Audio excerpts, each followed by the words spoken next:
"Don't send me back. I'll do anything." That's what she whispered, barefoot and shaking, when the giant cowboy found her curled in the hay of his barn. Snow was falling hard, the kind that swallows a man whole, and her eyes told of something worse than the cold. He thought it was just a runaway, until the sheriff rode up with a banker who claimed her as his property.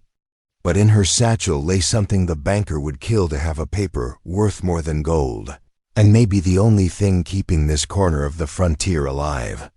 In a land where law bends to money, and winter can starve you before spring comes, the cowboy must decide: hand her over, or stand against men who own the judge, the sheriff, and maybe half the county. Hoofbeats are coming. The wind's gone still. Somewhere beyond the barn walls, hands are reaching for the thing she carries. Your reactions remind me why these stories matter. If you still believe in the quiet power of love, justice, and truth, then you're part of the reason I keep sharing them. The barn door groaned against the mounting snowdrifts as Caleb Boone shouldered it open. His lantern cast dancing shadows across weathered wood beams, while bitter wind whipped at his coat. The Mare was due any day now, and these temperatures worried him. He'd been up twice already to check on her. Inside, the barn felt warmer, though. His breath still clouded in the air. The animals shuffled in their stalls, disturbed by his entrance. His boots crunched on scattered hay as he made his way toward the pregnant Mare's stall. A slight movement caught his eye, something shifting in the hayloft above. Caleb raised his lantern higher, its light falling across a huddled form wrapped in what he recognized as his own saddle blanket. "Who's there?"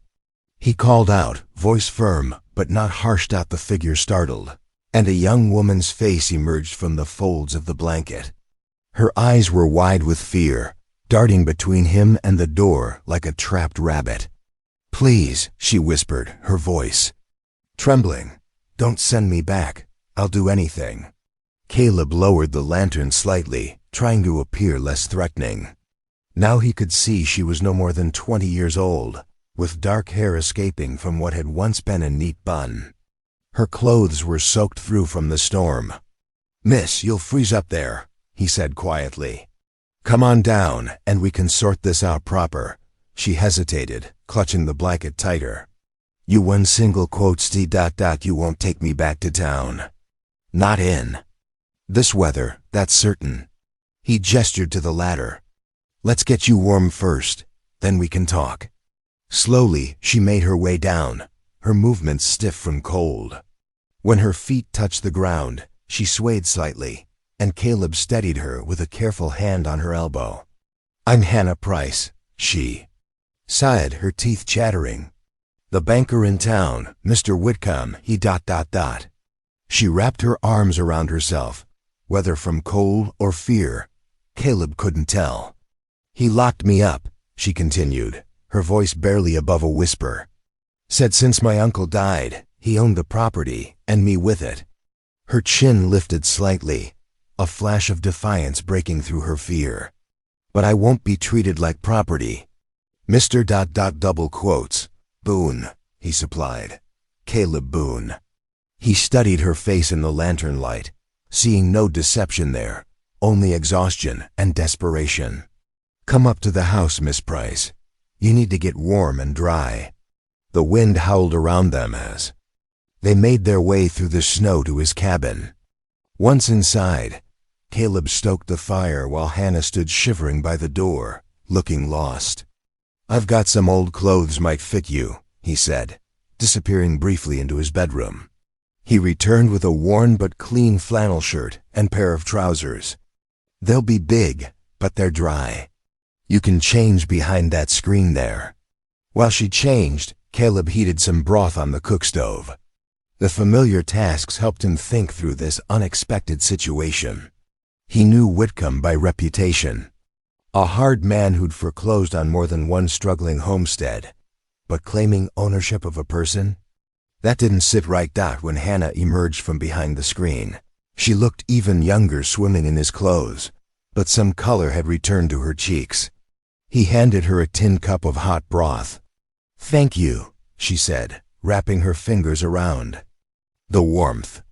She sank into the chair he offered, her eyes fixed on the dancing flames in the fireplace. "Miss Price," Caleb began carefully, "come morning, I can take you to Pastor Tanner's wife." No! Hannah's grip tightened on the cup. "Please, I can't go into town. Mr. Whitcomb has friends everywhere. He'll find me." She looked up at him, eyes filling with tears. "He says it's all legal, that my uncle's will gave him guardianship. But my uncle wouldn't. He couldn't have." The fire crackled in the silence between them. Caleb watched as she fought to compose herself, noting the quiet dignity beneath her fear. "There's a small room just off the kitchen," he said finally. "You can sleep there tonight. We'll figure out what's next when the storm passes." Relief flooded her face. "I don't know how to thank you, Mr. Boone. No need." He pointed to the room. "There's extra blankets in the chest. Get some rest, Miss Price. You're safe here." She nodded, clutching the oversized shirt around her as she rose. At the door to the spare room, she paused. "Mr. Boone, I know you have no reason to believe me, but I swear everything I've told you is true." Caleb met her gaze steadily. "I reckon a woman doesn't run through a blizzard without good cause, Miss Price." After she closed the door, Caleb sat in his chair by the fire, listening to the storm rage outside. The mare would have to wait until morning, he had a feeling. He needed to stay close to the house tonight. His mind turned over what Hannah had said about Whitcomb and her uncle's will. Something wasn't right there, but that was a problem for tomorrow, for now. The fire's warmth and the soft sounds of his unexpected guest settling into sleep in the spare room created an odd sort of peace. Whatever trouble morning might bring, he knew he'd done the right thing tonight. Dawn crept over the snowbound valley, painting the world in shades of harsh white. The storm had weakened, but still threw bitter gusts against the cabin windows. Caleb stood at his cook stove, turning bacon while stealing glances at Hannah, who sat at his rough-hewn table wearing the same oversized clothes from the night before. The coffee pot bubbled cheerfully, a stark contrast to the tension in the cozy room. Hannah's fingers worried at the frayed edge of her borrowed sleeve, her eyes fixed on her untouched plate. "Mrs. Tanner's a good woman," Caleb said, breaking the silence. "She know what to do better than me." Hannah nodded without looking up. "I'm sure she is, Mr. Boone." Her voice was barely above a whisper. Caleb set a plate of bacon before her, noting how she flinched at the sudden movement. Something in that small gesture hardened his resolve to see her safely settled. The sound of approaching horses cut through the morning quiet. Hannah's head snapped up, fear flooding her face. Caleb moved to the window, frost crunching under his boots. "It's the sheriff," he said grimly, "and he's not alone." Hannah shot to her feet, the chair scraping against the floor. "Mr. Whitcomb." She breathed, backing toward the spare room. "Please, I can't." Before she could finish, heavy knocking rattled the door. Caleb held up a steadying hand to Hannah. "Stay calm," he said softly. Then louder, "Coming." He opened the door to find Sheriff Elias Barden stamping snow from his boots, his usually neat mustache rimed with ice. Behind him stood Josiah Whitcomb, his fine coat dusted with snow, his face flushed with what appeared to be righteous anger. "Morning." "Boone," the sheriff said, nodding politely. "Mind if we step in?" "Weather's fierce." Caleb stepped aside, keeping his expression neutral as both men entered. Whitcomb's eyes locked onto Hannah immediately, his lips curling into what might have been meant as a smile, but looked more like a sneer. "There you are, my dear," Whitcomb said, his voice honey smooth. "You've had us quite worried, running off. In such weather, most unwise." Hannah's hands clenched in the folds of her borrowed shirt. She said nothing, but Caleb noticed how she positioned herself so the table remained between her and the banker. "Mr. Boone," Sheriff Barden said, "Mr. Whitcomb here has brought to my attention a legal matter concerning Miss Price." Whitcomb reached into his coat and withdrew a folded document, its official seals clearly visible. "Perhaps this will clarify the situation," he said, handing it to the sheriff, who in turn passed it to Caleb. The paper crackled as Caleb unfolded it, his eyes scanning the formal language. The document was indeed official, signed and sealed by a Kansas court, granting Josiah Whitcomb full guardianship over Hannah Price until her 21st birthday. "As you can see," Whitcomb continued, "I have legal responsibility for Hannah's welfare. Her poor uncle, God rest his soul, arranged it all before his passing." Caleb looked up from the document to find Hannah shaking her head slightly, her eyes pleading. As she shifted, her sleeve rode up, revealing dark bruises circling her wrist. The marks were fresh, telling their own story about Whitcomb's idea of welfare. "Mighty cold for traveling today," Caleb said carefully, moving to the stove. "Sheriff, Mr. Whitcomb, how about some hot coffee while we discuss this proper?" The sheriff nodded gratefully, but Whitcomb's face darkened. "There's nothing to discuss. The law is clear, and I'll thank you to release my ward into my custody immediately." Under the table, Hannah's hand found Caleb's sleeve, gripping it with desperate strength. The touch sent his mind racing, searching for options that wouldn't end with him in jail or Hannah back in Whitcomb's control. "Law might be clear," Caleb said, pouring coffee into tin cups, "but that storm ain't letting up. Road to town's treacherous right now." He handed a cup to the sheriff, meeting the lawman's eyes. "Wouldn't want anyone getting hurt trying to travel." In this, Sheriff Barden wrapped his cold reddened hands around the steaming cup, looking thoughtful. "He's got a point about the weather. Mr. Whitcomb lost 2 miners in a storm like this last winter, not half a mile from their camp." Whitcomb's jaw tightened.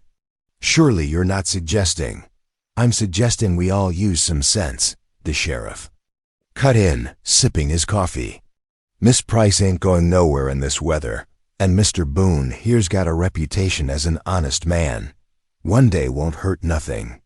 The banker's fingers drummed against his untouched coffee cup, his gaze sliding between Hannah and Caleb. Finally, he offered another cold smile. "Very well, but I expect Miss Price returned to town the moment the weather permits. Any delay will be considered interference with my legal rights. Is that understood?" Caleb nodded slowly, though the words sat bitter in his throat. "Understood." The sheriff finished his coffee and set the cup down with a quiet clink. "That's settled then, Mr. Whitcomb. We should head back while visibility's decent." Minutes later, Caleb watched from the window as the 2 men disappeared into the swirling snow. The sound of their horses' hooves faded, leaving only the moan of the wind. Behind him, Hannah sank into a chair, her face pale. "He'll take me back," she whispered. "Lock me up again, or worse." Caleb turned from the window, studying the young woman who'd thrown herself on his mercy. The law stood clearly on Whitcomb's side, but everything in him rebelled against sending her back to a man who'd leave bruises on a woman's wrists. "Storm's giving us time," he said finally. "Best we figure out how to use it." The wind howled outside, as if emphasizing how little time they might have. Caleb knew he was walking a dangerous line between conscience and law, but watching Hannah try to gather her courage, he couldn't find it in himself to regret sheltering her. Now he just had to decide what to do before the weather cleared, and Whitcomb returned to claim his ward. Evening settled over the snow-laden valley like a heavy blanket, muffling the world outside Caleb's cabin. The storm had finally spent its fury, leaving behind a pristine white landscape that glowed softly in the fading light. Inside, the fire's warmth pushed back against the creeping cold, casting dancing shadows on the log walls. Hannah sat at the fire's warmth pushed back against the creeping cold, casting dancing shadows on the log walls. Table, her borrowed clothes still hanging loose on her small frame. She'd been quiet since the morning's confrontation, helping with chores and speaking only when spoken to. Now, though, determination sparked in her eyes as she reached for the worn leather satchel she'd brought from town. "There's something "Need to show you, Mr. Boone," she said, her fingers trembling slightly as she withdrew a weathered envelope. The paper was creased and soft at the edges, speaking of frequent handling. "My uncle left this for me when he passed." Caleb pulled his chair closer, the wooden legs scraping against the floorboards. The lamplight caught the grief in Hannah's expression as she touched the envelope reverently. "He was a preacher," she continued, her voice soft with memory. "Not just any preacher, but a good man who believed in helping others. He raised me after my parents died, taught me my letters, showed me what it meant to live by faith." She held out the envelope. "This came to me after the funeral." Caleb accepted it carefully, noting how Hannah watched his every move. "You want me to open it?" She nodded, twisting her hands in her lap. "I've read it before, but I think you need to see it too, especially after what happened this morning." The envelope's seal was already broken. Caleb reached inside and withdrew several folded papers, yellowed at the creases. As he opened them, his eyes widened. There, in precise legal language, was a deed to a parcel of land north of town. His gaze caught on the surveyor's notes, particularly the clear marking of a spring. "Your uncle owned this land?" he asked, studying the document more closely. Hannah leaned forward, her voice dropping, as if sharing a secret. "He bought it years ago, said it might be important someday. I've never seen it myself, but ... She hesitated. "After the funeral, Mr. Whitcomb seemed very interested in these papers. That's when he produced the guardianship documents." Caleb's jaw tightened as pieces began falling into place. "Did your uncle ever talk about the spring?" "Only that it was reliable, even in the driest summers." Hannah wrapped her arms around herself. "Is that important?" "More than you might know." Caleb spread the deed on the table between them. "Out here, water's worth more than gold sometimes. That spring could mean the difference between life and death for ranchers during drought years." He traced the spring's location on the survey. "The Apache families who camp in those hills depend on it too. Their horses, their children... Understanding dawned in Hannah's eyes. "That's why Mr. Whitcomb wants guardianship. To take control of the water?" Caleb nodded grimly. "A man controlling that spring could make or break every ranch for miles around. Could force the Apache to move on too." He looked up at Hannah. "Your uncle must have understood what it meant, leaving it to you instead of selling. He always said some things weren't meant to be owned, not really." Hannah's voice caught, "that we were stewards, not masters." The fire popped and settled, sending up a shower of sparks. Outside, the wind had died to a whisper, leaving an almost unnatural silence in its wake. "First light tomorrow, I'll ride into town," Caleb said, carefully refolding the deed.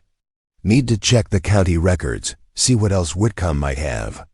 Filed, he handed the papers back to Hannah. "Keep these close. They're proof of your rightful claim." Hannah nodded, returning the deed to her satchel. She reached in again, this time withdrawing a well-worn Bible. "Would you mind... She started, then seemed to lose her courage. "What is it?" "Uncle used to read in the evenings, especially when things were difficult." She opened the Bible to a marked page. "Would it be all right if... "Please," Caleb said softly, recognizing her need for comfort. Hannah began reading, her voice growing steadier as she continued. The familiar words filled the cabin, speaking of peace and protection. Caleb found himself listening intently, seeing how the tension gradually eased from her shoulders. As the evening wore on, Hannah's voice grew softer, her words slowing. The Bible settled in her lap as her head nodded forward. Soon, her breathing deepened into the rhythm of sleep. Caleb watched her for a moment, noting how young and vulnerable she looked in the firelight. Moving quietly, he retrieved a patchwork quilt from the chest by the wall. With gentle care, he draped it over her sleeping form, tucking it around her shoulders. Then he turned to the fireplace, banking the coals to last through the night. The Fresh snow outside would make tomorrow's ride to town challenging, but the truth hidden in those county records couldn't wait. Whatever game Whitcomb was playing, Caleb intended to understand it fully before making his next move. Dawn painted the snow-covered hills in shades of rose and gold.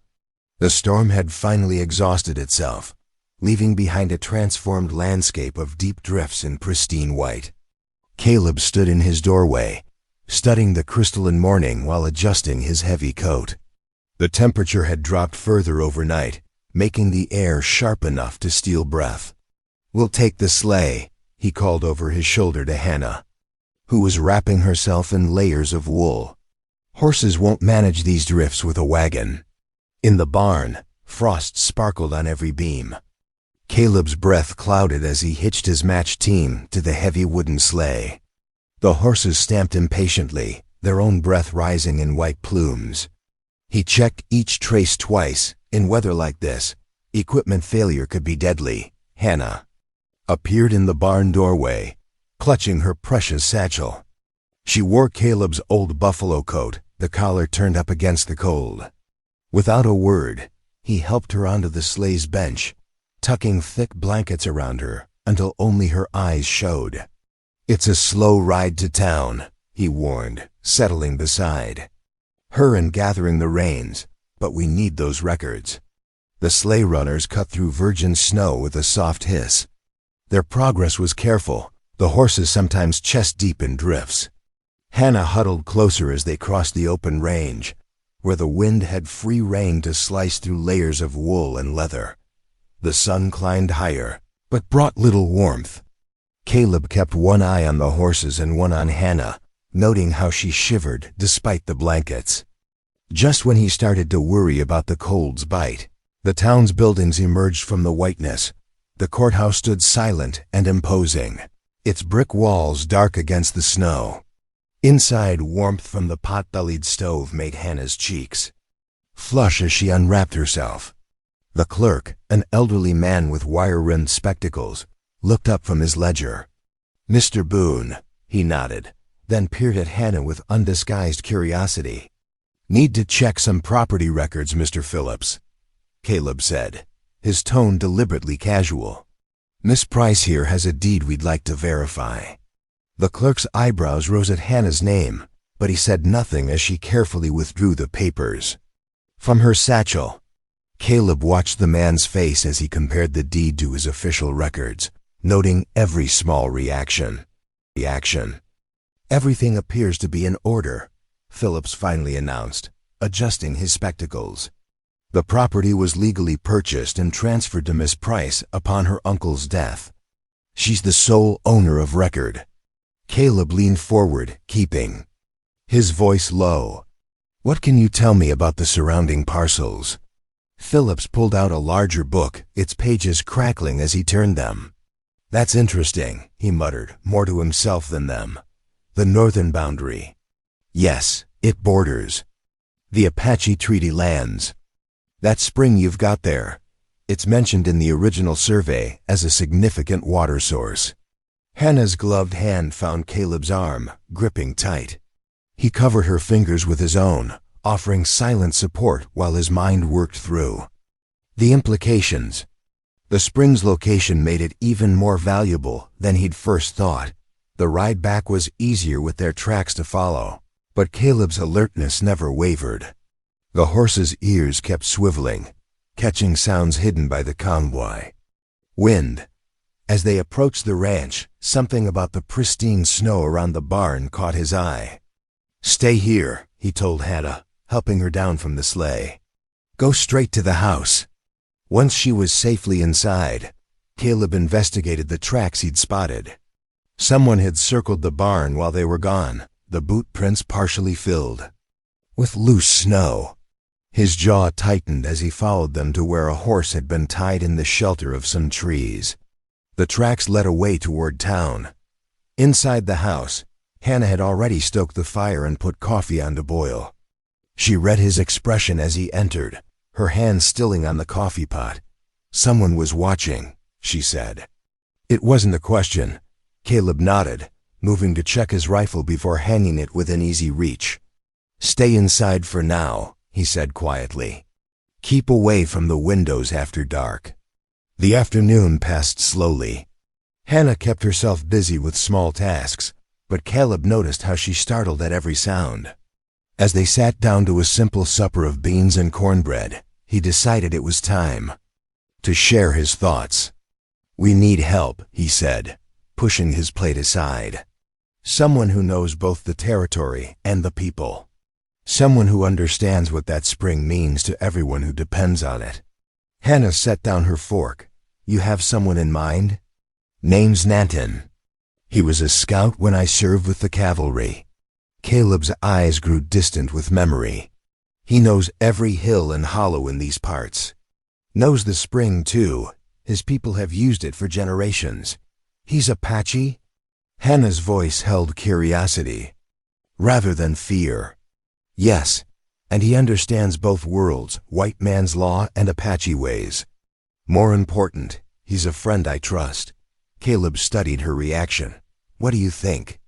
Hannah was quiet for a long moment, absently tracing patterns on the wooden table.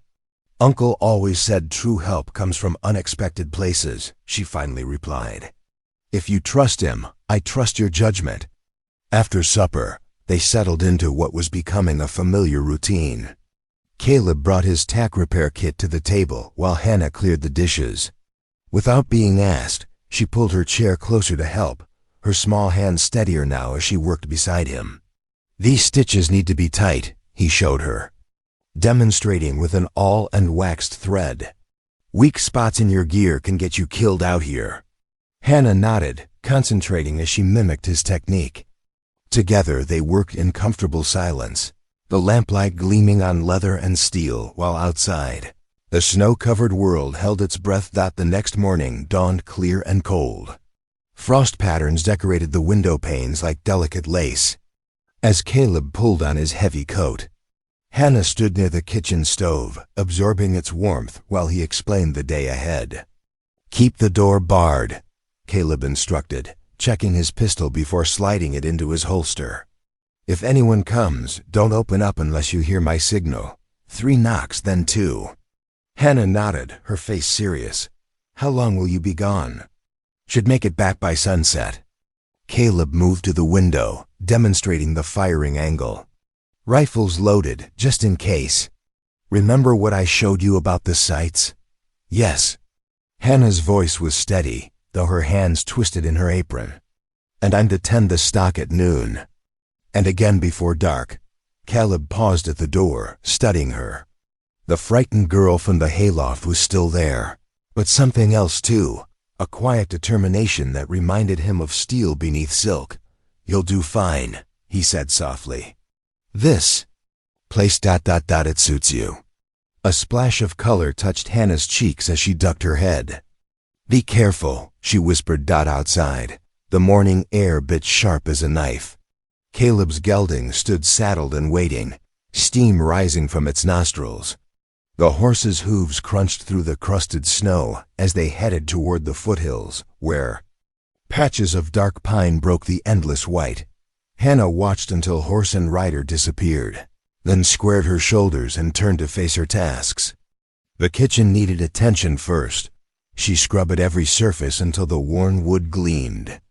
The familiar work settled her nerves, and she found herself humming her uncle's favorite hymns as she moved through the house. At noon, she bundled up and made her way to the barn.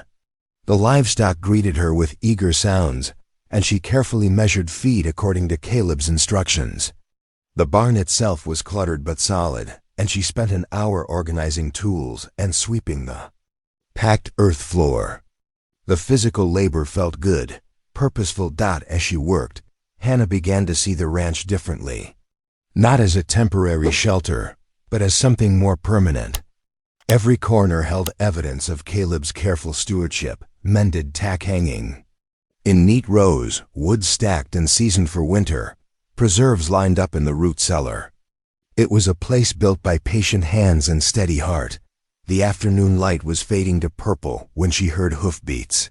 Hannah's heart jumped, but she remembered Caleb's instructions and waited for the signal. 3 knocks, then 2. She opened. the door to find Caleb standing there with another man, tall and straight-backed, wearing a mix of cavalry clothing and traditional Apache garments.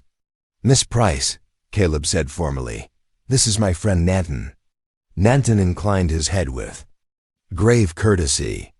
"The house smells of good bread," he observed, his English clear and precise. "You have been busy while the sun walked." Hannah felt herself relax slightly at his gentle manner. "Please come in, both of you. I've got stew keeping warm."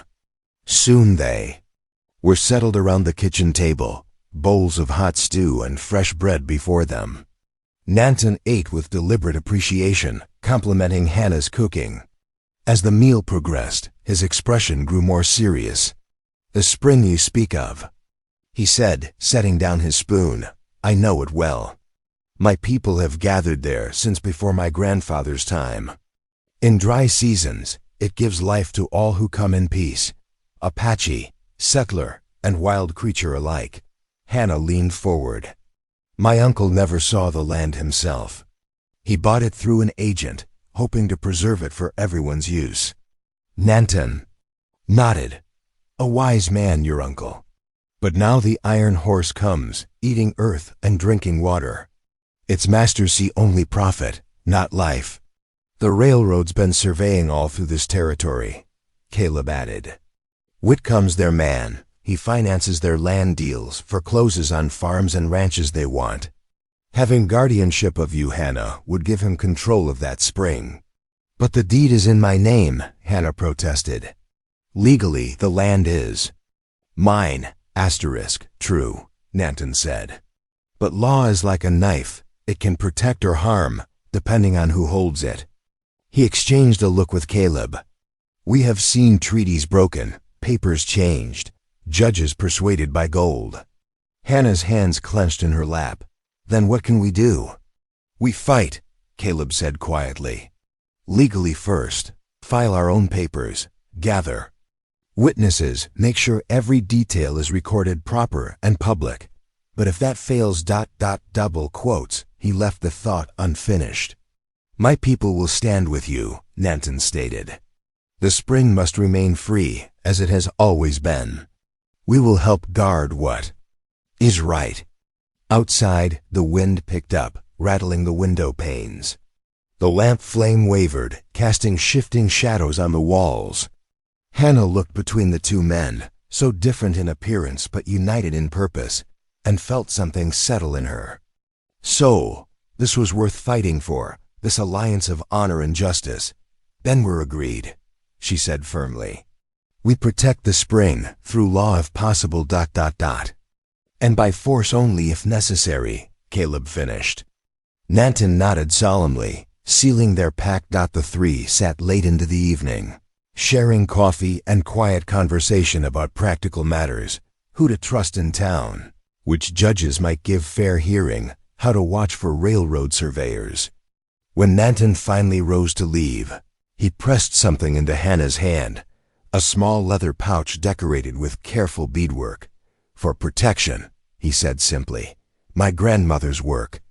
Let it remind you that you do not stand alone." After Nanton rode out, Hannah stood at the window watching the stars emerge above the snow-covered land. Behind her, Caleb banked the fire for the night. The ranch felt different now, not just a refuge, but a fortress of hope, strengthened by unexpected friendship and shared purpose. Dawn painted the eastern sky in soft rose and gold as Caleb led a gentle bay mare from the barn. Hannah watched from the porch, pulling on the riding gloves he'd given her. They were too big, but she'd stuffed paper in the fingertips to make them workable. "This here's Daisy," Caleb said, patting the mare's neck. "Statiest horse I've ever known. Should take good care of you." Hannah approached slowly, remembering what he'd taught her about not startling horses. Daisy turned her head, dark eyes curious, and stretched her velvet nose toward Hannah's outstretched hand. "That's right," Caleb encouraged. "Let her get to know you first." The mare's whiskers tickled Hannah's palm as she sniffed, then nudged gently for more attention. Hannah smiled, stroking the white star between Daisy's eyes. "Now," Caleb said, "remember what I showed you about mounting?" He adjusted the stirrup length while Hannah nodded. "Left foot in the stirrup, grab the saddle horn, and push up with my right leg," she recited. "Good. I'll give you a boost this first time." With Caleb's help, Hannah settled into the saddle. The height made her stomach flutter, but Daisy stood perfectly still, ears flicking back to listen for commands. "Back straight," Caleb reminded her. Heels down, reins held just so. His hands adjusted her grip, warm and sure. "There. Now give her a little squeeze with your legs gentle, like you're just suggesting the idea of moving." Daisy stepped forward smoothly. Hannah tensed, then made herself relax as she felt the mare's steady rhythm. They walked a few circles in the yard while Caleb explained steering and stopping. "You're a natural," he said after she'd successfully completed several turns. "Want to try a little faster?" Hannah nodded, surprising herself with her eagerness. At Caleb's instruction, she pressed her heels more firmly against Daisy's sides. The mare broke into a smooth trot around the fenced pasture.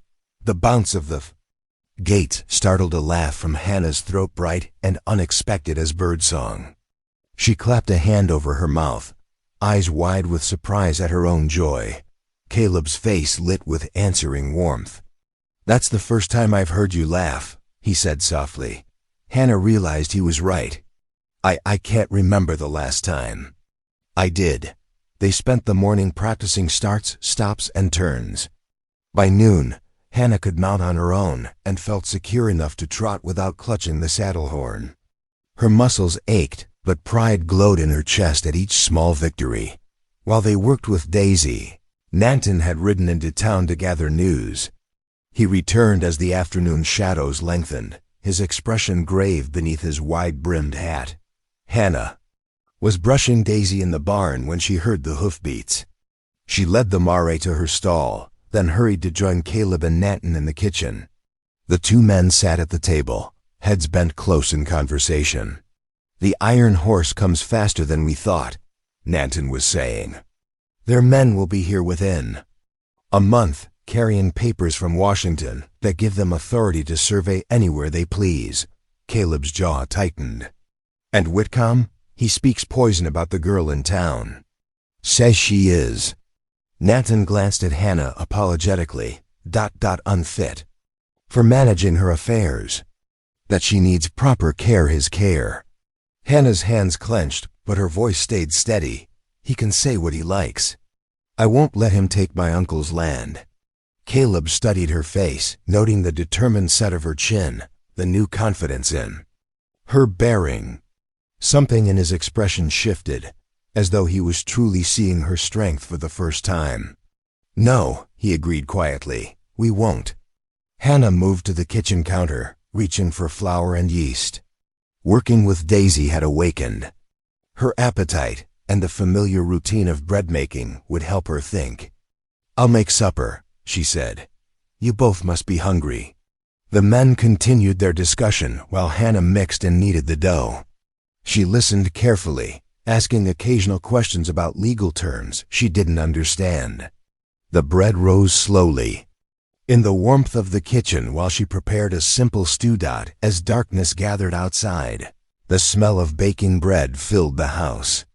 Hannah pulled golden brown loaves from the oven, setting them to cool on the counter. Steam rose when she cut the first slice. Caleb accepted a piece almost reverently. "Been a long time since I had fresh bread," he said, inhaling the aroma.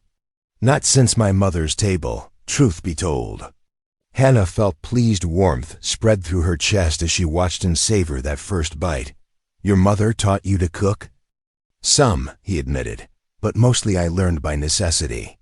Ranch work doesn't leave much time for fancy cooking." Then, "It's good I'm here to help," Hannah said without thinking. She blushed when she realized how that sounded, but Caleb just smiled. "It surely is." Nanton accepted his own slice of bread with gracious thanks. They ate together, sharing the warm bread and hot stew, discussing plans for the days ahead. The kitchen felt cozy despite the serious conversation, Filled with lamplight and the comfortable sounds of shared meal. Hannah looked around the table, at Nanton's dignified profile, at Caleb's strong hands breaking bread, at her own work displayed in the fresh-baked loaves, and felt an unfamiliar peace settle over her. This wasn't the family she'd expected to find, but somehow these people and this place had become home. After the dishes were done, Nanton rode out to return to his camp. Hannah and Caleb stood on the porch, watching until his figure disappeared into the gathering dark. The evening air carried the first hint of spring, though winter still held the land in its grip. "You did well today," Caleb said quietly. "With Daisy and with everything else." Hannah touched the leather pouch Nanton had given her, which now hung at her waist. "I'm not afraid anymore," she realized. "At least not like before." "Good." Caleb's voice held approval and something warmer. "Because I reckon we've got quite a fight ahead of us." Hannah nodded, standing straighter. She was ready. A week of warm sunshine had begun to soften winter's grip on the land. Patches of bare earth emerged from beneath the melting snow, and water trickled down the rutted road leading into town. The morning air held a hint of spring's promise as Caleb hitched the team to his wagon. Hannah appeared on the porch wearing her freshly mended dress and a shawl against the lingering chill. "Are you certain about going to town?" she asked, twisting her hands in the fabric. "What if Mr. Whitcomb sees us?" "That's why we're leaving early," Caleb replied, helping her up onto the wagon seat. "Most folks'll still be at breakfast." He settled beside her and clicked to the horses. "Besides, folk expect to see me buying supplies this time of month." The wagon creaked as they started down the muddy road. Hannah sat straight-backed, her eyes scanning the countryside as though expecting pursuit. The past week had strengthened her, but Caleb could still see tension in the set of her shoulders as they approached town. Caleb guided the team down a side street, away from the general store. Hannah shot him a questioning look. "There's someone we need to see first," he explained, pulling up before a weathered building with Theodore Grady, attorney at law, painted on the window. "Mr. Grady's been handling ranch business for me since I settled here. He's a good man, honest as they come." Inside, the office smelled of leather-bound books and wood smoke. Theodore Grady looked up from his desk, his lined face creasing into a smile beneath steel-rimmed spectacles. "Caleb Boone. Wasn't expecting to see you before spring roundup. Morning, Ted." Caleb removed his hat. "This here's Miss Hannah Price. We need your counsel on a matter of some delicacy." Grady's expression turned serious as he gestured them to chairs. Hannah carefully withdrew the deed from her reticule and placed it on his desk. The lawyer examined the document with methodical attention, occasionally nodding to himself. "This is properly executed," he said finally. "The land and water rights are yours free and clear, Miss Price. Your uncle was thorough in establishing your ownership. But will it hold against Mr. Whitcomb's guardianship?" Hannah asked softly. Grady's bushy eyebrows drew together. So that's the heart of it." He leaned back, steepling his fingers. "The deed itself is solid. You can only lose the land two ways: if you're legally declared incompetent to manage your affairs, or if the property is seized through eminent domain for public use." "The railroad," Caleb said grimly. "Indeed," Grady sighed. "They're pushing hard to secure their route through the territory. With federal backing and deep pockets, they're a formidable opponent." Hannah's fingers twisted in her skirt. "What can we do?" "Your best defense is to invalidate the guardianship before Whitcomb can press his advantage." Grady's keen eyes moved between them. "I assume that's why you're really here?" Caleb nodded. "What are options?" "Limited, I'm afraid. The guardianship is legal, filed in Kansas before your uncle's death. Unless—" He paused, studying Hannah. "Are you of age, Miss Price? I turned 19 last month." "Then marriage would void the guardianship immediately. A husband's authority supersedes a guardian's."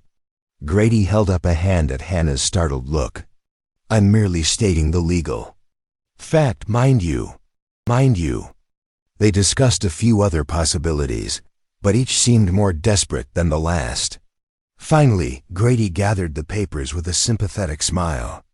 I'll look into some other angles, but don't wait too long to act. Whitcomb has influence with the county judge. The sun had climbed higher during their visit. Caleb led Hannah quickly to the general store, where they purchased supplies to maintain their cover story. The entire time, Hannah remained quiet, lost in thought. On the ride home, Caleb finally broke the silence. Do you have any kinfolk elsewhere? Anyone who might take you in? Hannah shook her head, her voice barely above a whisper. No one since Uncle Matthew died. Mother's people never approved of her marrying a circuit preacher, and Father's family. She trailed off, blinking back tears. I haven't heard from them since the fever took my parents. Caleb let the silence stretch, broken only by the creak of harness leather and the steady clop of hooves. The afternoon sun cast long shadows across the melting snow as they approached the ranch. That evening, after the chores were done, they sat in the warm kitchen. The lamp cast a gentle glow as Hannah mended a shirt while Caleb cleaned his rifle. The peaceful domesticity of the scene made what he had to say both easier and harder. Hannah. He set the rifle aside, choosing his words carefully. I've been thinking about what Grady said. She looked up from her sewing, needle poised mid-stitch. I know it's not what you dreamed of, but ... double quotes. Caleb drew a deep breath. I'm offering marriage. Not for love, though. I respect you more than I can say, but for protection. It would void Whitcomb's guardianship immediately, and I swear on my mother's grave I'd never treat you as property. Hannah's hands trembled as she set aside her mending. You would do that? For me, I would. You'd have your own room, same as now. Nothing would change except the law couldn't touch you through Whitcomb anymore. He met her eyes steadily. I'm not asking for an answer tonight. Take time to pray on it. Talk to Mrs. Tanner if you'd like a woman's counsel. Hannah stood and walked to the window, moonlight silvering her profile. You're a good man, Caleb Boone, she said softly. I never thought to find such kindness after Uncle Matthew died. She turned back to face him. I'll pray on it tonight, if you're certain of your offer. I am. Caleb rose, keeping his distance to show he meant what he'd said. About respect. I seek your safety, Hannah, not possession. Whatever you decide, we'll face what comes together. Hannah nodded, gathering her sewing. Thank you. For everything. She paused at the door to her room. Good night, Caleb. Good night, Hannah.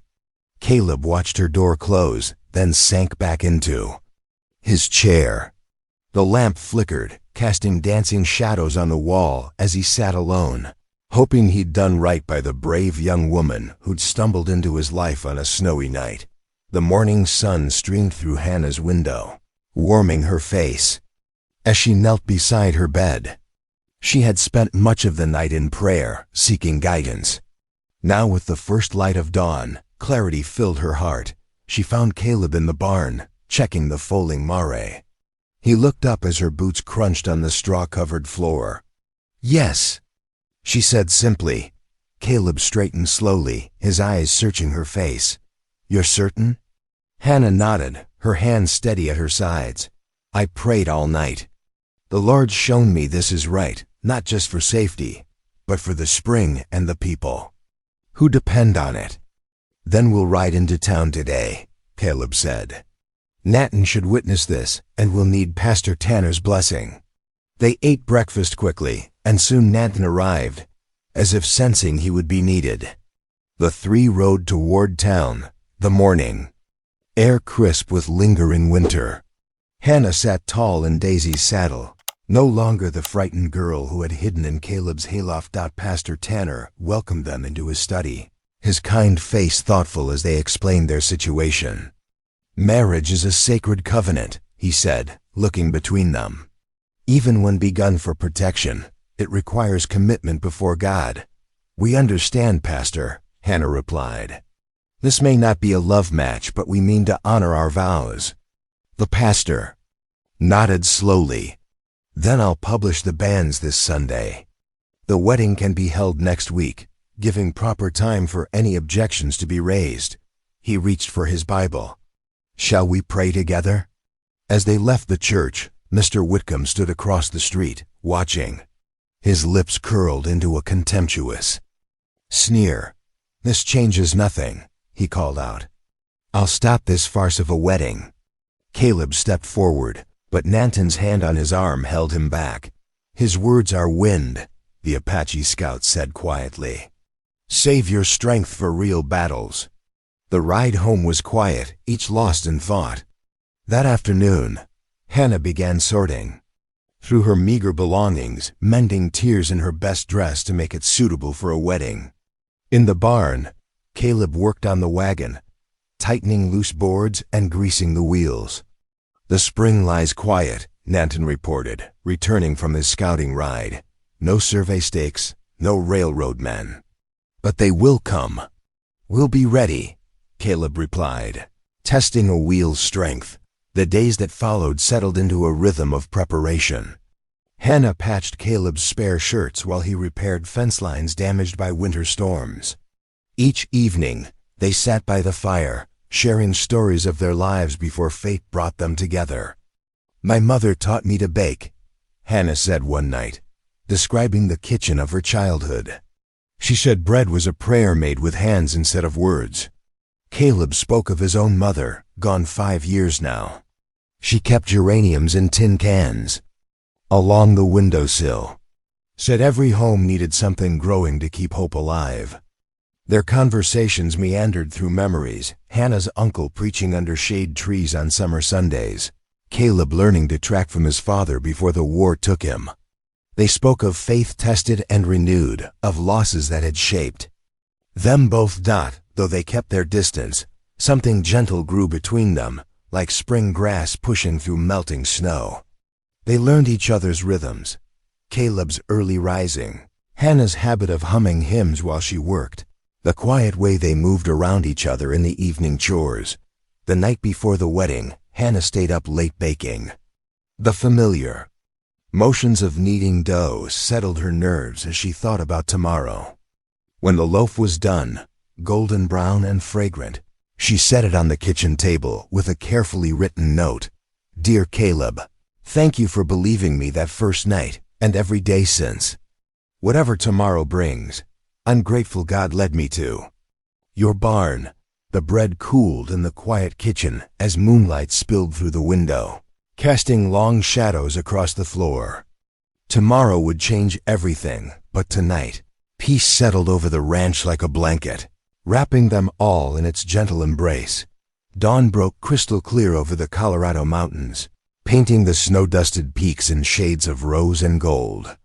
The late winter morning carried a sharp chill, but the sun promised warmth to come.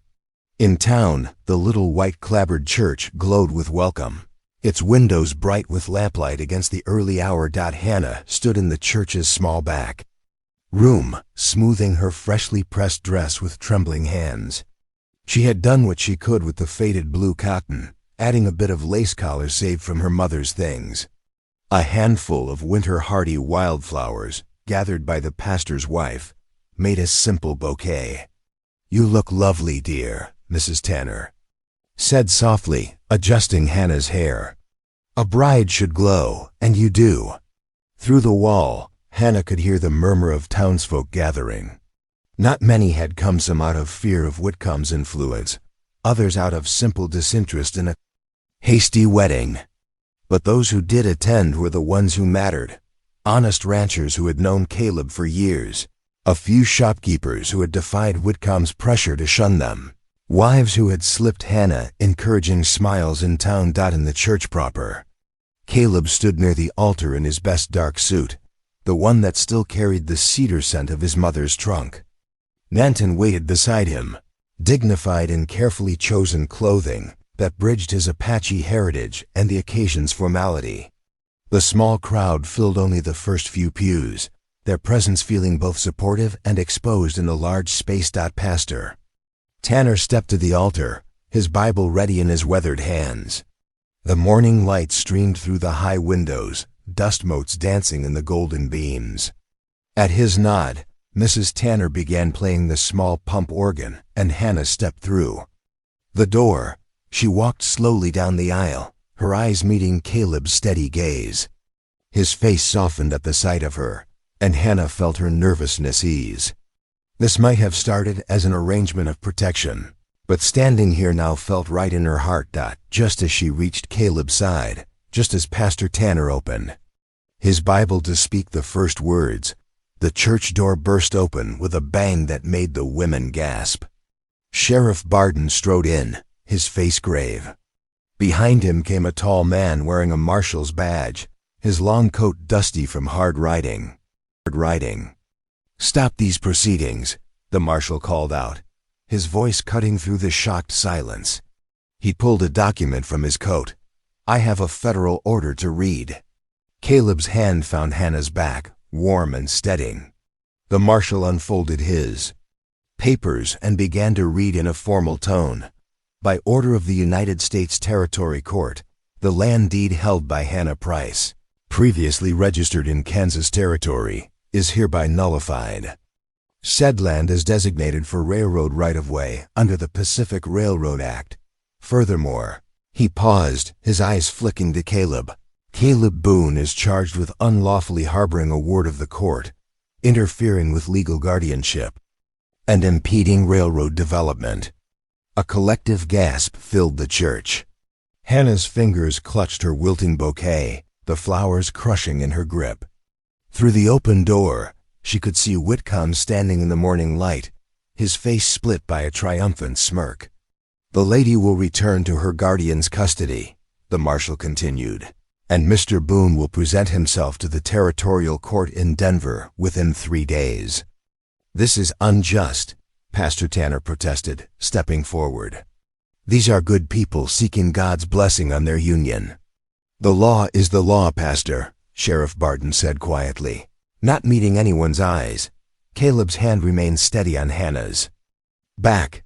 We're leaving now," he said, his voice calm but carrying clear authority. "Any man wanting to stop us can try." The marshal's hand twitched toward his gun, but Nanton had silently shifted his position, and something in his stance made the lawman reconsider. The wedding guests parted like water as Caleb guided Hannah back down the aisle, his dignity turning their retreat into something more like a recessional than a flight. Outside, the morning had warmed enough to soften the frozen ground. They mounted their horses, Hannah on Daisy, Caleb on his gelding, and rode slowly out of town. No one followed.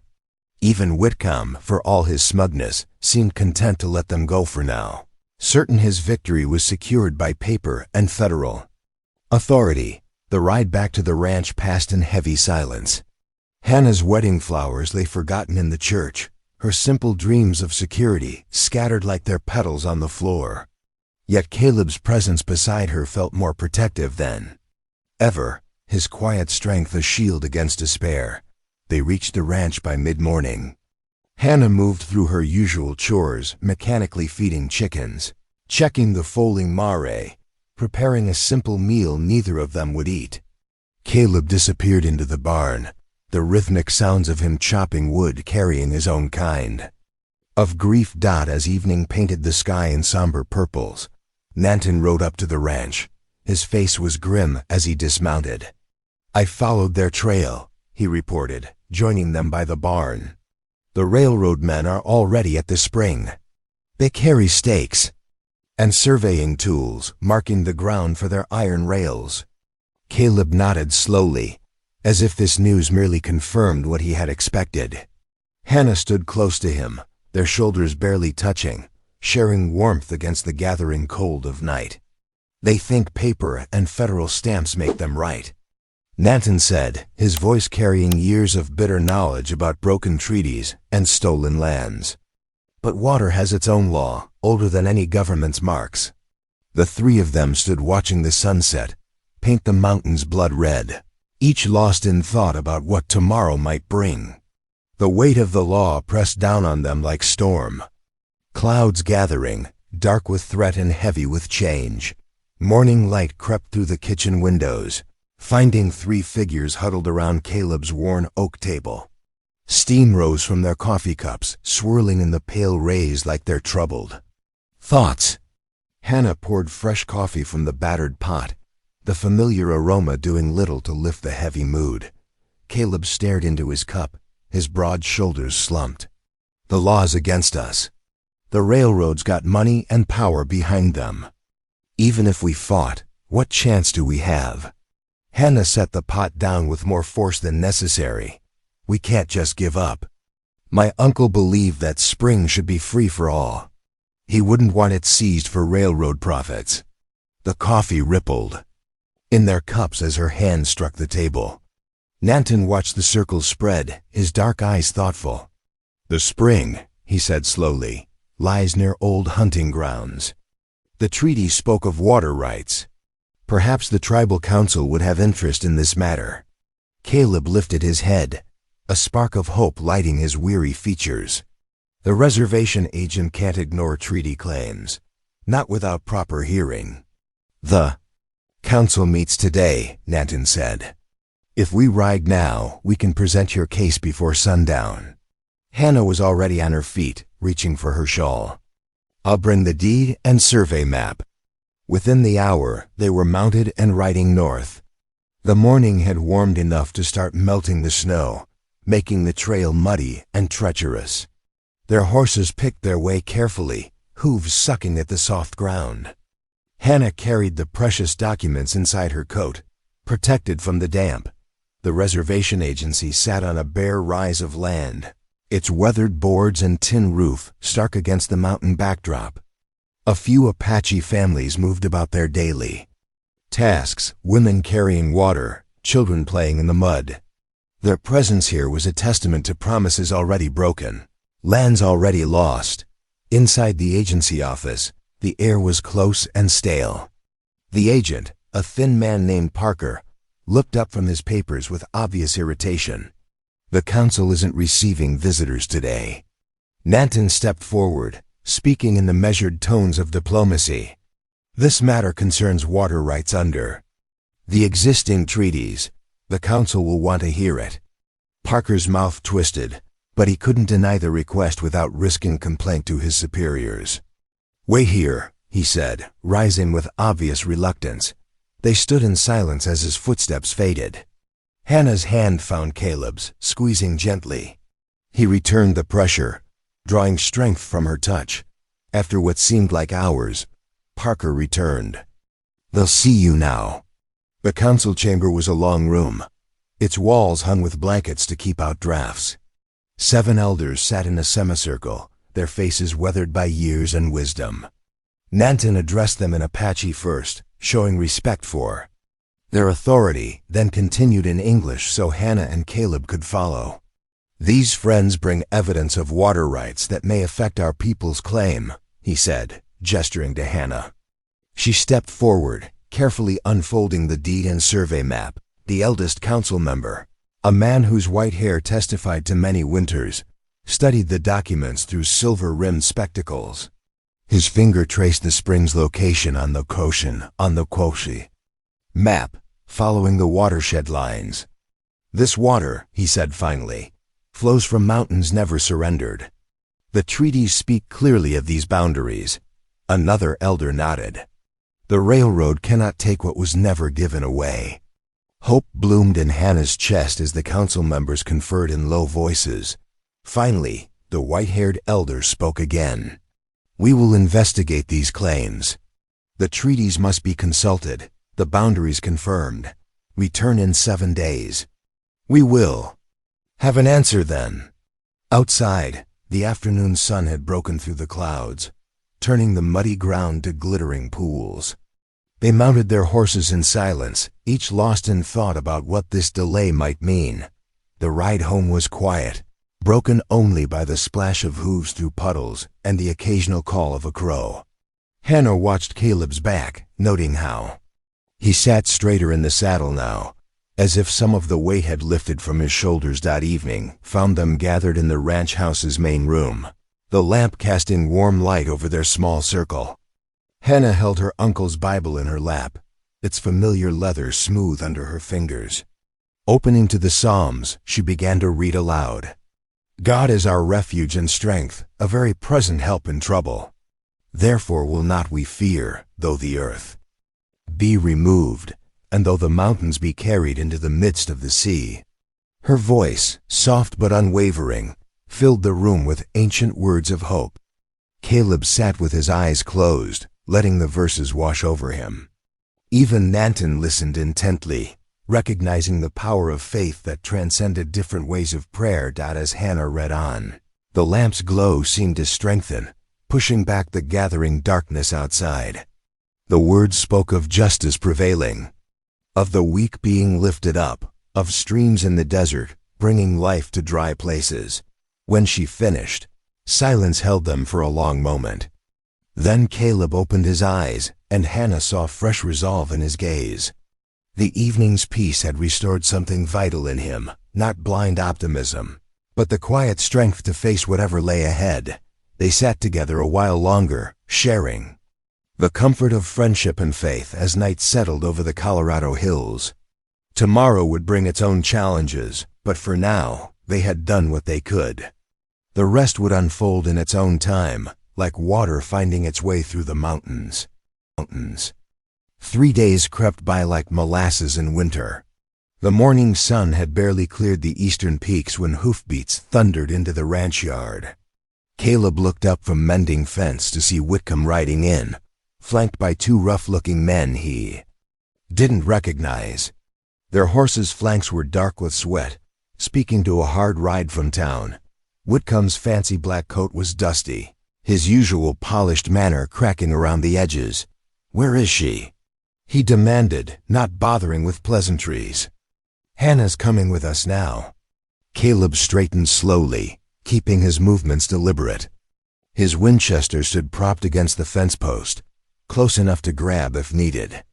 "Miss Price isn't going anywhere she doesn't choose to go."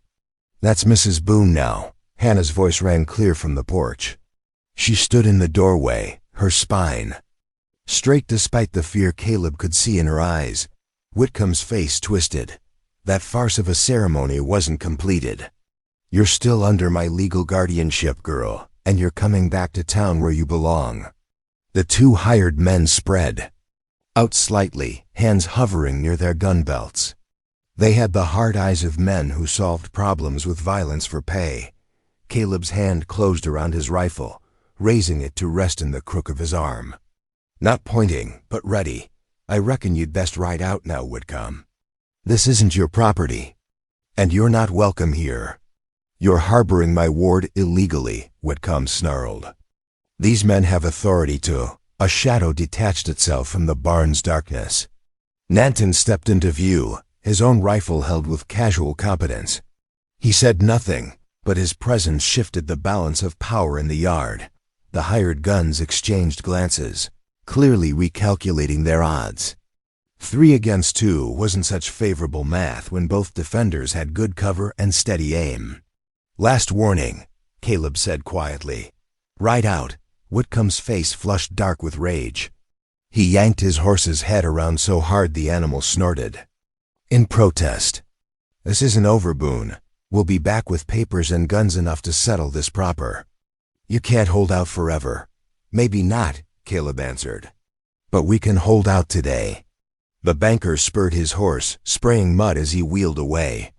His men followed, keeping their eyes on Caleb and Nanton until they cleared the yard. The thunder of hooves faded slowly into the morning quiet. Caleb waited until they were well gone before lowering his rifle.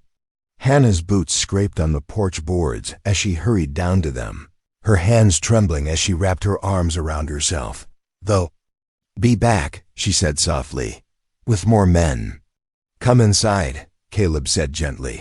"We'll figure this out." In the kitchen, Hannah's hands shook as she poured coffee into their cups, spilling a few drops on the worn tablecloth. The familiar routine seemed to steady her, though, and by the time she sat down, her chin was lifted with determination. "We knew they wouldn't give up easily," Caleb said, warming his hands around his cup. "But we're not alone in this fight. The tribal council's looking into the treaty bounds, and Mr. Grady's ready to argue our case in court if need be." Nanton nodded. "My people have fought such battles before. Sometimes the law can be a stronger weapon than guns." Hannah took a sip of coffee, then set her cup down firmly. "I won't let them take the spring. My uncle trusted me to protect it, and I mean to honor that trust." The day wore on, tension hanging in the air like storm clouds. Caleb and Nanton took turns watching the road while Hannah tried to keep busy with household tasks. As evening approached, they heard a horse approaching at an easy lope.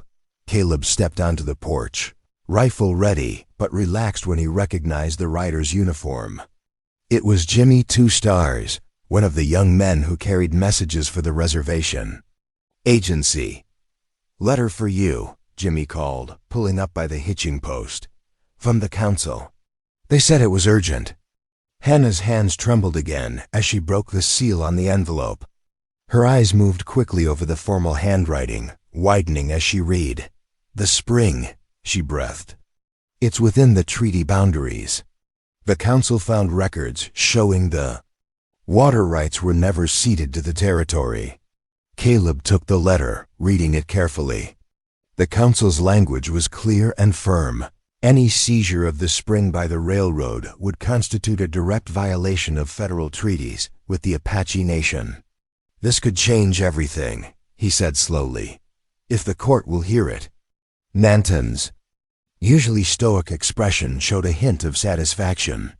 "The agent must forward this claim to the territorial judge. It cannot be ignored without breaking federal law." Hannah sank into a kitchen chair, relief making her legs weak. "So there's hope?"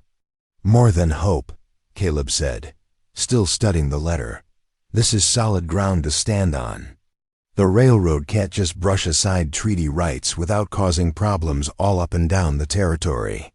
Through the window, they could see the sun setting behind the mountains, painting the sky in shades of gold and purple. The spring lay out there in the gathering darkness, its waters still flowing free as they had for generations. Jimmy accepted a cup of coffee and some of Hannah's bread before riding back to the agency. As full dark settled over the ranch, the three of them sat in the kitchen, reading and rereading the council's letter, planning their next moves. The lamp burned low, casting warm light over their small circle. Outside, a coyote called from the ridgeline, its voice rising clear and wild in the night air. Hannah thought it sounded almost like a song of victory. Dawn painted the Colorado sky in streaks of rose and amber as three riders set out from Caleb's ranch. The morning air held a crisp bite, their horses' breath steaming in the cool light. Caleb rode point on his bay gelding, while Hannah sat straight-backed on gentle Daisy. Nanton brought up the rear, his keen eyes scanning the trail behind them. The town was already stirring when they arrived. Shopkeepers sweeping their boardwalks and ranch hands gathering at the cafe for breakfast. Heads turned as the trio rode down Main Street toward the courthouse. Hannah felt the weight of curious stares but kept her chin lifted, remembering her uncle's words about standing firm in truth. They dismounted at the hitching rail, boots raising small puffs of dust from the packed earth. The courthouse stood, solid and square, its red brick walls catching the morning sun. Inside, the polished wood floors creaked beneath their feet as they made their way to Judge Harrison's chambers. The judge's clerk, a thin man with wire-rimmed spectacles, looked up from his ledger. "May I help you?" "We need to petition Judge Harrison for an urgent hearing," Caleb said, his voice steady, "regarding water rights and treaty boundaries." The clerk's eyebrows rose slightly as he recognized them.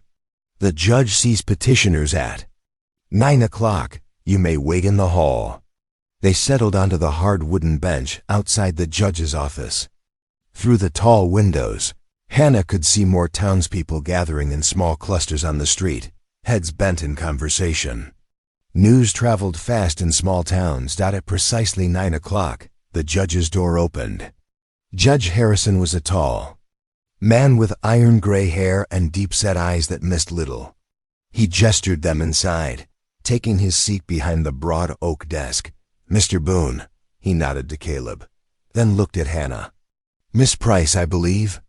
And Mr. Nanton, good morning." "Mrs. Boone," Hannah corrected softly. Though the wedding remained uncompleted, the judge's eyes sharpened with interest. "I see. Now, what brings you before me today?" Caleb laid out their case carefully. Hannah's deed to the spring, the railroads, attempted seizure, and most importantly, the tribal council's confirmation that the water source lay within treaty bounds. The judge listened without interruption, his expression giving nothing away. When Caleb finished, Judge Harrison studied the documents they'd brought, particularly the council's letter. The clock on his wall ticked steadily in the silence. "This merits a proper hearing," he said finally. "2 days from now, 10 o'clock sharp, bring your witnesses and documentation." He made a notation in his calendar. "I'll have notices posted today." Outside the courthouse, the street had grown more crowded. Mrs. Peterson from the Mercantile hurried over, touching Hannah's arm gently. "You stand your ground, dear," she whispered before bustling away. Other faces showed support too, though. Some turned aside with disapproving frowns. They rode back to the ranch with plans to gather their witnesses. The day passed in a flurry of activity as Caleb and Hannah visited neighboring spreads, building their case. Mrs. Tanner promised to testify to Hannah's character and her late uncle's good standing. Mr. Grady, the lawyer, agreed to speak about the deed's legitimacy. Several ranchers whose cattle depended on the spring and dry seasons also pledged to appear.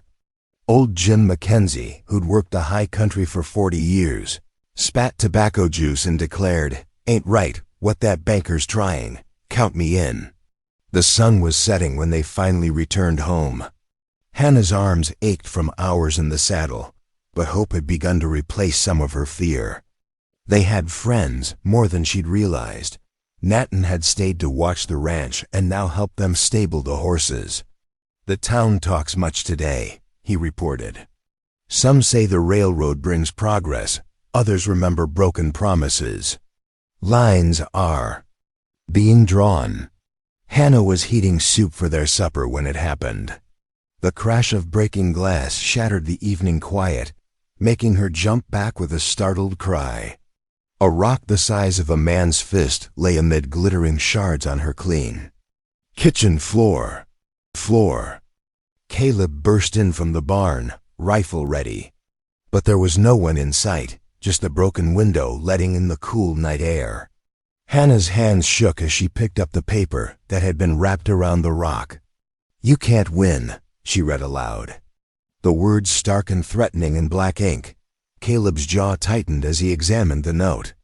Cowards work throwing rocks in the dark. He went to fetch boards and nails while Hannah swept up the glass, her movements mechanical. When the window was secured, she sank into a kitchen chair, suddenly bone-weary. "What if they're right?" she whispered. "What if we can't win? Look at me, Hannah." Caleb knelt beside her chair, his eyes steady on hers. "We've got the law, and right on our side. We've got good people standing with us. That's worth more than threats in the dark." Hannah nodded slowly. Rising, she moved to the shelf where her uncle's Bible lay. The familiar leather binding was smooth under her fingers. As she opened it, seeking comfort in its well-worn pages, silently, she prayed for courage to face whatever the hearing might bring. Outside, crickets sang in the gathering darkness. The lamp cast warm light over the kitchen, making the boarded window look less stark. Hannah straightened her shoulders and went to check on the soup. Whatever came next, they would face it together. Nathan appeared in the doorway. "I will take first watch tonight," he said simply. "Rest now. Tomorrow we prepare." The three of them shared a quiet meal, the broken window a reminder of the forces aligned against them. But as Hannah looked at Caleb's steady presence and Nathan's quiet strength, she felt her courage growing. The hearing would test them all, but they were ready to stand for what was right. The county courthouse buzzed with tension as townspeople filled every bench. Morning sunlight streamed through tall windows, catching dust motes in its beams. Hannah sat between Caleb and Nanton in the front row, her hands clasped tightly in her lap. Judge Harrison entered, his black robe sweeping as he took his seat. The room fell silent. Whitcomb's lawyer, Mr. Edwards, rose first, his polished boots clicking on the wooden floor. "Your Honor," Edwards began, adjusting his vest, "Miss Price is clearly unfit to manage such valuable property. Her flight from proper guardianship demonstrates unstable behavior." He gestured toward Hannah. "The railroad's development is vital for this territory's growth. Progress cannot be held hostage to sentiment." When Caleb's turn came, he stood tall, his voice carrying to the back of the room. "I've watched Hannah Price manage a working ranch this past month. She handles accounts, tends stock, and makes sound decisions. She's shown more sense and strength than many twice her age." Nanton stepped forward next, his dignity commanding attention. "The spring lies within boundaries set by treaty with the United States government." He unrolled a carefully preserved map. "Our people have gathered there for generations. The railroad's claim ignores these sacred agreements." Mrs. Tanner smoothed her skirts as she took the stand, her gray hair neat under her bonnet. "I knew Hannah's uncle, Reverend Price. He raised her with wisdom and faith, teaching her to read, write, and manage a household. She carries his integrity." Finally, Hannah walked to the front. Her heart thundered, but she remembered Caleb's quiet confidence in her. She faced the crowded room. "My uncle taught me that water brings life," she began, her voice trembling slightly. Drawing a deep breath, she continued more strongly. "He said that spring was a gift meant to be shared, not sold. It waters cattle in drought times. It gives drink to travelers, both settler and Apache. My uncle believed in justice that serves all people, not just those with power." The room stayed hushed as Judge Harrison considered, his fingers steepled before him. Minutes stretched like hours. At last he straightened. "The law must protect both property rights and treaty obligations," he declared. "I find Miss Price's deed valid and her competence proven.